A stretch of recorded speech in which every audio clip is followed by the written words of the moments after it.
He waited 40 long minutes in a bustling cafe, ignored as if he didn't exist. For 40 minutes, no one greeted him. No menu. No respect. Just silence. But when his former commander walked in and bought the entire cafe on the spot, the silence shattered. What did this forgotten sergeant write in a note that would move an entire town to tears? Welcome to TNM Incredible Story. Let's uncover what really happened. It was a crisp Monday morning in Monterey, California, the kind where the sea breeze carried a salty chill and the sun danced playfully across the pavement. Inside the upscale Sunset Café, jazz played faintly in the background, mingling with the hiss of espresso machines and the low hum of conversations. The cafe buzzed with well-dressed patrons typing on laptops, scrolling through phones, or chatting about weekend getaways and market trends. James Hartley, 74, pushed the door open and stepped inside. His entrance went unnoticed. He wasn't wearing a suit or carrying a sleek laptop. Just a worn flannel shirt tucked into faded jeans, a sun-creased face, and boots polished as best they could be after years of wear. He moved with quiet dignity, not seeking attention, only a seat and a cup of coffee. He chose a table near the window, where golden morning light pooled like a warm welcome. No one offered a menu. No one asked if he needed anything. He waited, folding his hands calmly on the table, watching the world go by. Laura, a sharply dressed waitress with a tight bun and sharper heels, finally noticed him. She walked over with a forced smile. "This table is reserved for paying customers," she said curtly, eyes scanning his appearance as if evaluating a piece of outdated furniture. James met her gaze evenly. "I plan to order," he replied, voice calm but firm. "Well, just letting you know," she said, already turning away before he could say more. James said nothing. He simply adjusted the chair slightly and remained seated, as if her words hadn't brushed against him at all. 40 minutes passed. Staff swept around him, delivering lattes to nearby tables, offering wine suggestions to a couple 2 seats over. Still, no one came. The few glances he received from the staff were brief and indifferent, the kind given to someone presumed irrelevant. James pulled out a small leather notebook from his coat pocket. Its cover was frayed at the corners, the pages inside lined with diagrams and notations in precise, blocky script. He flipped to a clean page and began to draw. A quiet ritual from a lifetime ago. Outside the window, the town stirred with life. Inside, no one noticed the man whose hands had once sent coordinates across battlefields, whose calm under fire had saved entire squads. No one asked who he was. And James Hartley, dignified and silent, simply waited. James didn't mind waiting. Waiting was something he'd mastered in the military, on tarmacs, in humid jungle clearings, beside radios that sometimes held more power than a weapon. But this was different. Here, the silence wasn't filled with tension or strategy. It was filled with disregard. He glanced around the cafe again.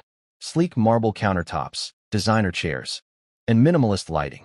Every detail screamed exclusivity, curated for the young and affluent. James had saved for weeks just to afford a decent breakfast here, wanting to experience something special after receiving a small veteran stipend. But now, that breakfast felt distant. Behind the bar, 2 staff members chuckled softly. One of them, Alex, smirked and whispered, "Still sitting there. Probably doesn't even have money for toast.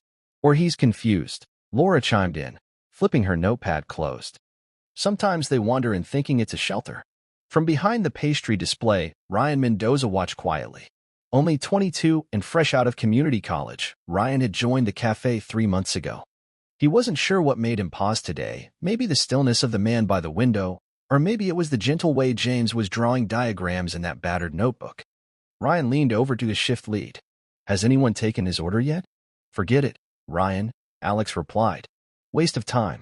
People like that don't tip." Ryan didn't respond. Instead, he wiped his hands on a towel and stepped out from behind the counter, slowly approaching the table. "Excuse me, sir," he said gently. "Can I get you something to drink?" James looked up, mildly surprised. "Yes, thank you. Just a black coffee, if that's all right." "Coming right up," Ryan smiled. "And thank you." James blinked, uncertain. "For what?" Ryan hesitated. "I'm not sure. Just feels like I should." Back at the counter, Alex rolled his eyes, muttering, "Boy Scout." James sipped his coffee slowly, savoring the warmth. In his mind, voices from long ago stirred call signs. Coordinates, static breaking into clear transmissions. His hand hovered above the notebook again. He jotted a phrase in the corner, one he'd carried for decades. No signal lost. No voice ignored. Just after noon, a sleek dark sedan pulled up in front of the cafe, its black paint gleaming beneath the California sun. The door opened with quiet precision, and out stepped a tall man in his 60s, dressed in a tailored navy suit with a subtle American flag pin on the lapel. His presence shifted the energy of the street. He moved with the kind of authority that made people stand straighter. Inside, James was still sketching. The ambient cafe chatter continued. But Ryan noticed the suited man immediately and felt a strange sense of anticipation. The man entered, his eyes scanning the room with practiced intent. He walked past the counter without a glance, heading straight for the table by the window. When he saw James, his serious expression broke into a wide smile. "James Hartley," he said in a voice that seemed to resonate through the tiled floor. James looked up slowly, eyebrows lifting. "Bill Carson." James stood with effort, a smile breaking across his face as the two men embraced like long-lost brothers. The cafe fell into silence. Laura froze with a tray midair. Alex blinked in confusion. Ryan watched, heart thudding. "I've been looking for you," Carson said. "You disappeared after the service." James chuckled. "Wasn't trying to hide, just trying to live." Carson turned to face the room, then addressed the nearest barista. "Has this man been helped?" Yes," Ryan began, but Carson cut him off. "Not unkindly. Not by you. I mean by this establishment." Ryan hesitated, then shook his head. "No, sir. Not properly." Carson's jaw tightened. He turned to James. "Sit. Let me fix this." He pulled out his phone and made a call. Quick, crisp sentences. Then he sat with James, pulling out a chair as if they were back in the officer's mess. "You still carry that notebook?" Carson asked, nodding to the leather-bound volume. James tapped it. "Some habits stay." Carson smiled. "Good. Because what's about to happen here? People need to take notes." The call Colonel Carson made didn't take long. Within minutes, a luxury SUV rolled up in front of the cafe. Two men in crisp suits stepped out, briefcases in hand, and entered with brisk confidence. They moved past stunned customers and staff, heading straight to the back, where the cafe's owner, Mr. Halvorson, stood looking bewildered. Carson didn't move from James's side. He calmly sipped the coffee Ryan had brought and leaned in slightly. "Those two? Legal and acquisitions. You'll like what comes next." Laura, still frozen near the bar, watched as murmurs began to ripple across the room. Alex shifted uncomfortably behind the register. A sense of reckoning was in the air. Moments later, Mr. Halvorson emerged, pale and flustered. He approached cautiously. "Colonel Carson, I didn't realize." "Of course, you didn't," Carson interrupted, his tone even. "Because no one here asked who he was. You judged the clothes, not the character." Halvorson opened his mouth, but Carson raised a hand. "This man helped lead operations that protected hundreds of American soldiers, myself included. And yet, he was ignored. Dismissed. By your staff. At your cafe." The weight of Carson's words filled the room like a storm cloud. Patrons stopped pretending not to listen. James, still calm, remained seated, notebook in hand. "Effective immediately," Carson said, standing. "I've acquired majority ownership of this establishment." A gasp ran through the cafe. Even Ryan, who had felt something coming, blinked in shock. "We will retrain every staff member," Carson continued. "Not just in service, but in dignity. Veterans will always be respected here, because some debts aren't measured in dollars. They're measured in sacrifices." He turned to James. "You deserve better. And now, we build that better place." James shook his head lightly, his voice humble. "Bill, I just came here for a cup of coffee. Then you'll get one. Every day. And no one will ever ignore your presence again." "That's an order, Sergeant." Ryan stepped forward, face lit with pride. "Mr. Hartley, if it's all right, I'd like to show you the menu myself. And make sure your table is always ready." James smiled quietly. "I'd like that, son." The cafe, once oblivious, now watched as the forgotten man became the measure of integrity. And for the first time in years, James Hartley was seen for who he truly was. By evening, the story had already begun to spread. It started with a single photo, James Hartley seated beside Colonel Carson, the new cafe owner, sipping coffee while stunned baristas hovered awkwardly in the background. Ryan had shared it quietly to his private account with the caption, Never underestimate the man in the corner. Within hours, it had gone viral. Veteran organizations reposted it. News blogs picked it up. Hashtags like hashtag respect our vets and hashtag Hartley Hero trended across platforms. Military families from across the country commented with stories of their own, of loved ones ignored, forgotten, or underestimated. By the next morning, the cafe was transformed. Not by design, but by choice. Every table had a small plaque with a quote from a service member, James's quote. In particular, etched into brass, no signal lost, no voice ignored. Ryan arrived early to open, but found James already sitting outside on the bench, sipping from a thermos. He smiled as Ryan approached. "You're early," Ryan said. "Habit. I like to watch the sun come up," James replied, nodding toward the horizon. Inside, Laura, now reassigned to training and service integrity, greeted James politely and asked if she could bring as usual. There was sincerity in her voice. Her defensiveness had melted away, replaced by understanding. The cafe owner, Mr. Halvorson, now a silent partner under Carson's ownership, walked past James with a respectful nod. Not performative, but genuine.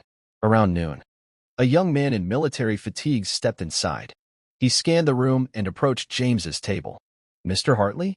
I saw your story last night. My brother served in the same division in Vietnam. He always talked about the calm guys saving the day." James shook his hand firmly. "We just passed the signal along. The real heroes were often the ones you never heard about." The young man smiled. "Well, now we're hearing. And we're listening." As more guests arrived, some veterans, some simply moved by the story, the cafe found itself becoming something new. Not a business, but a beacon. A place where stories mattered. Where appearances no longer masked worth. Where every voice was truly heard. 1 week later, a brass plaque was mounted beside the cafe's entrance. It bore the words, "Hartley and Carson Cafe, built on brotherhood, sustained by honor." James didn't ask for it. In fact, he had humbly protested when Carson proposed it. "I'm not looking for monuments, Bill," James had said, "just trying to live quietly." But Carson only smiled. "It's not about you. It's about the people who see it and remember what matters." Each day brought new visitors, some veterans, some family members, some just curious strangers drawn by the story. The cafe had become more than a viral moment. It had become a sanctuary. High school students stopped by to interview James for class projects. A local TV station did a short feature. Even a senator's aide dropped by to shake James's hand and quietly promised a push for better funding to veteran outreach programs. One afternoon, James brought in an old Army radio he had rebuilt. He set it on a side table near the window and labeled it, "For those who listened and those who were heard." Ryan built a wooden shelf beneath it and placed small cards for customers to write messages. Within days, it overflowed with notes.